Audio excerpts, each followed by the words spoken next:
Hey fellow A&P nerds, I'm back in the lab with good old Sam, and we're here to show you a new vascular model to show us some structures in an artery and a vein. Let's take a look at it. Okay, what you're looking at right here is a vascular model showing me one artery right in the middle and two veins, one on either side. This is a pretty good vascular model to show me some specific structures that an artery has and a vein has, and some structures that are common between them. What will help mostly as we begin, I think, is if I turn the model like so you can see the cut ends.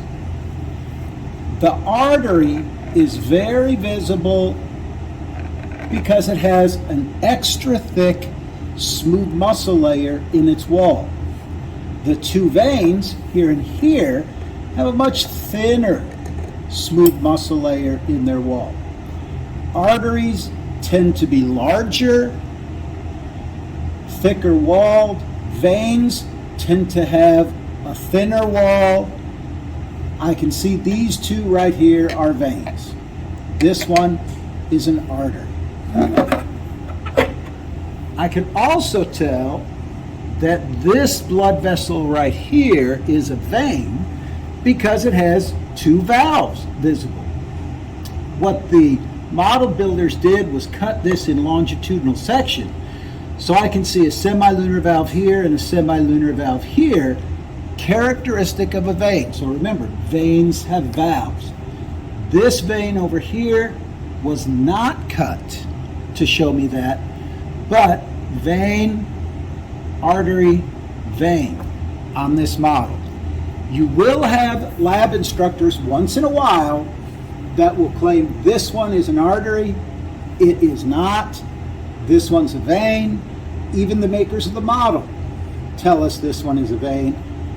But anatomically we can tell because of the very comparatively thin smooth muscle layer we see here, and the fact that I do not see a good external elastic membrane or lamina. Let's start going through some of these parts. Maybe that'll make more sense to you. So let's first look at the wall of the artery. Generally speaking, we describe three layers: a tunica intima or interna, this orange stuff, which is the endothelium.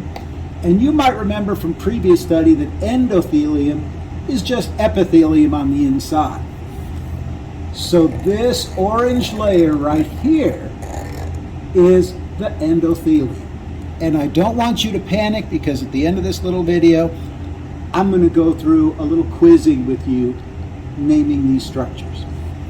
So we have the endothelium or tunica intima or tunica interna, the layer that's actually in physical contact with the blood. I can see it here in this vein and also here in this one. So the orange layer, tunica intima, or the endothelium. Then I can see the smooth muscle layer here, also called tunica media, sometimes called tunica muscularis.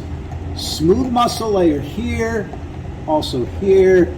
I think it's easy to pick out because it's red here and here, much thinner in the veins. Smooth muscle layer.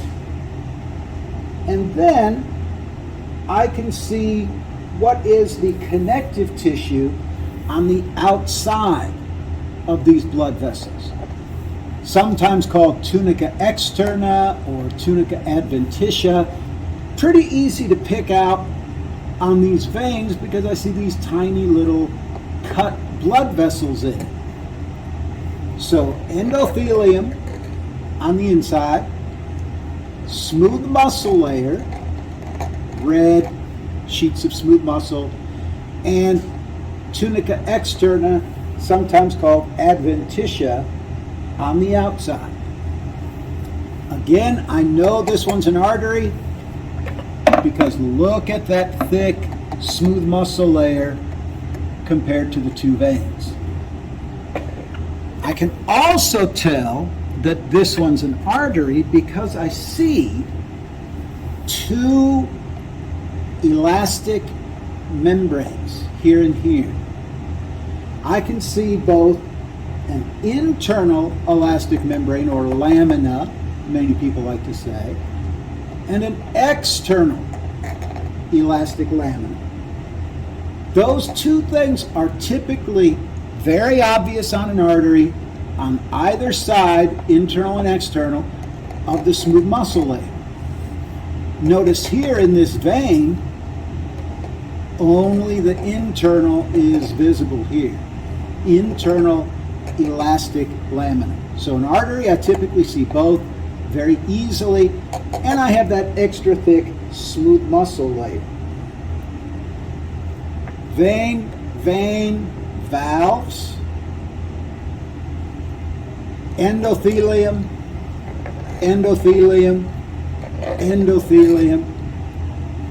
smooth muscle layer in red.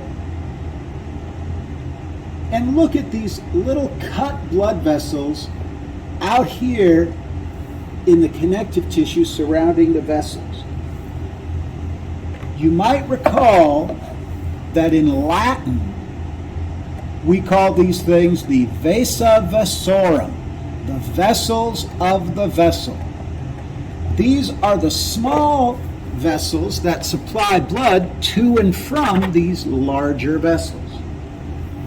Now, in the case of your particular lab, you may have an instructor that wants you to differentiate these vessels from one another, meaning an elastic artery, a muscular artery, and a vein.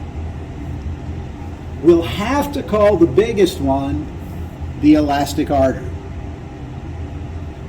As I mentioned before, these two are veins,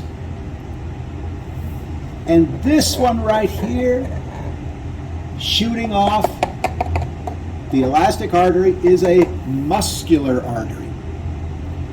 Now, if I was building this model for an elastic artery, I would want a lot more connective tissue on the outside, this tunica externa.